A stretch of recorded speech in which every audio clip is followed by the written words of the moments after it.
HAARP is one of the weather modification nuclear tectonic warfare weapons that we've talked about that is global. And I'd like Larry to explain that how the whole Earth's magnetic field and the Van Allen belts are now weaponized, and they have antennas in them already, the U.S. Navy. There are 9 British mind control bases in Antarctica. The Russians have 7 bases there. Japan has 3 Antarctic mind control bases, and I don't know how many the U.S. has. It's very, very secret.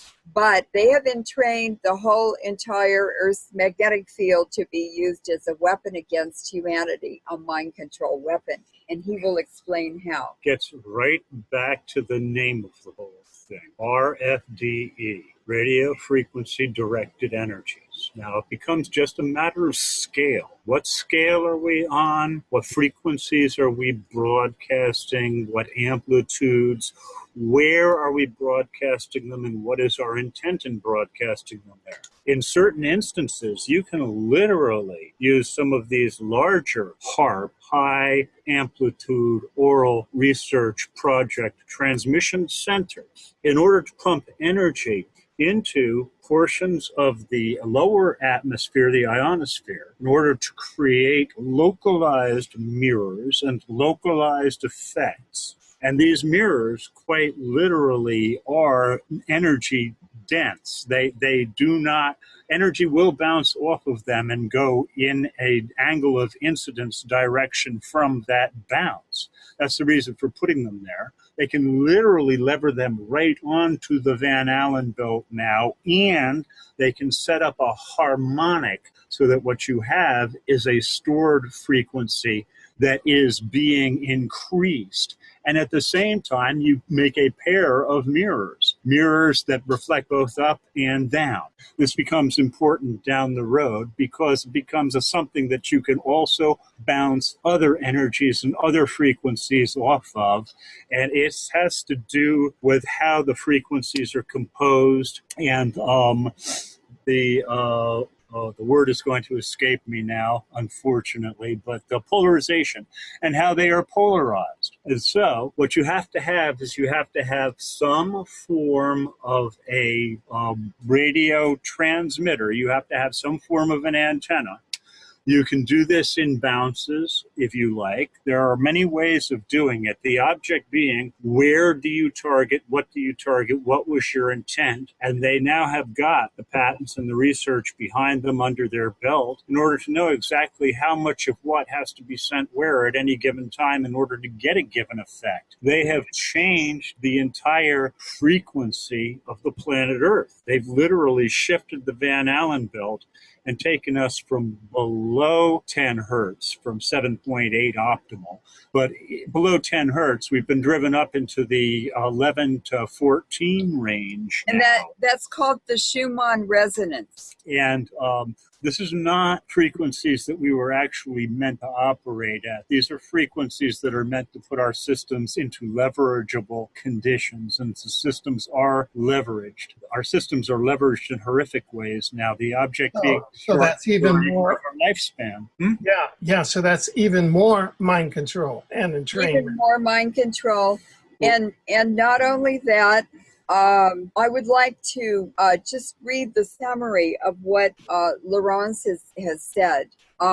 Basically, we have a scaled down electric grid, which has now been weaponized. The victims have financed it, the victim population, that's us. And it is a very sophisticated acquisition system. In other words, the cell phones now that people are buying have capabilities far beyond anything they would even understand or know how to use. So someone else is using them.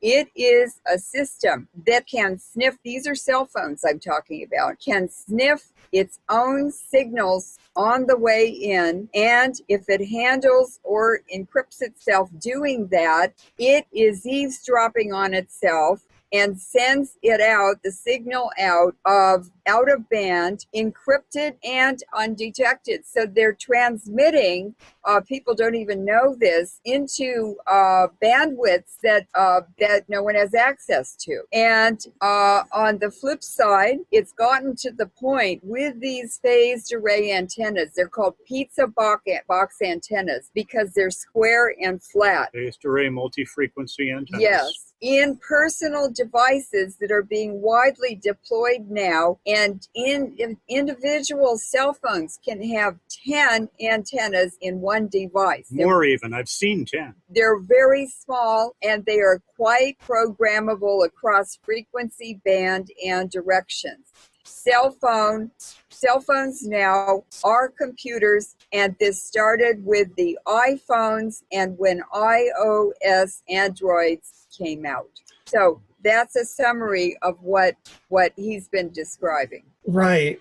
Now, to get back to this kind of overall question that we put to the panel, and this is not for a definitive answer, it seems that what you've been describing at the systemic level is really an overarching artificial intelligence, and how it would, from an overall system point of view, deploy itself around the planet. And to confirm and affirm and validate what you're saying, they're now planning to do a global electrical grid. In other words, controllable from one location. And the faster communications happen, the more centralized control and power can be. Now, the other indication is Wi-Fi. Now they have tried to give free Wi-Fi to cities, and the cities rejected it. People didn't want it.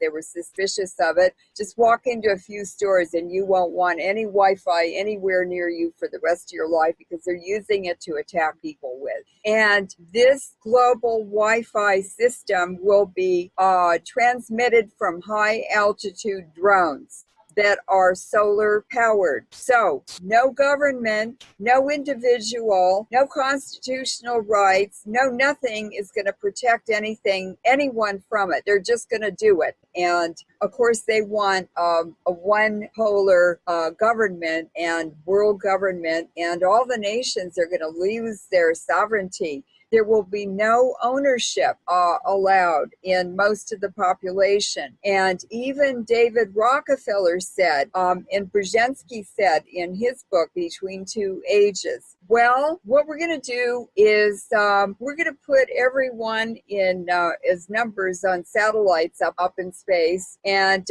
they have to work, and they will get credit that goes into that number on a satellite. And they can use that to trade for purchases or whatever they want to use it for. But they will not be allowed to take any more out of the system than they put in. And if they don't want to work, if they refuse to work, we'll just turn the switch off on their file on the satellite. Now, understand something about this valuation. Quote, what they put in, unquote, is valued by the people who are determining how much gets given back, not in a normal economic fashion. There isn't a negotiation. There's no negotiation. You take it or you leave it. And the images that I've seen of the slaves that the ancient Iranians had, they had nothing. They had these tall cone-shaped hats, and much like the dunce caps. That's what they were. Yeah, dunce caps, and just a long robe or caftan, and they were chained to a stake on the ground. And that's all they had. That was their existence, to be taken off the stake, to be used for labor and taken back. And when they weren't useful anymore, they were just killed. That is the slavery that these ancient bloodlines have in mind for all of humanity. Right. And it's still an open question if behind that is an artificial intelligence that's attempting to take over the planet. Because if that is the case, then our strategy in counteracting and saving our species, which is not artificial intelligence trained, it's entrained to a divine soul and a spiritual source, is going to differ than if it's just bloodlines. Understand something about these bloodlines, as you put it. This is very, very ancient stuff. This is breeding program stuff. you don't necessarily think of these people as being exactly the same genetic material we are. There are way too many years involved in this bifurcation that's already occurred.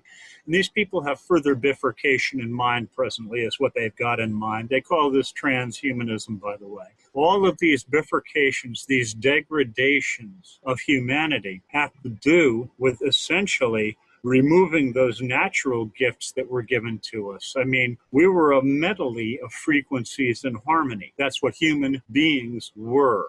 And everything has been done throughout history in order to knock that apart, in order to degrade the stock to a level where it's malleable. To destroy free will and spirituality. And if you think that these individuals are going to give over control to anything, including one of their tools, no, this is not what they have in mind at all.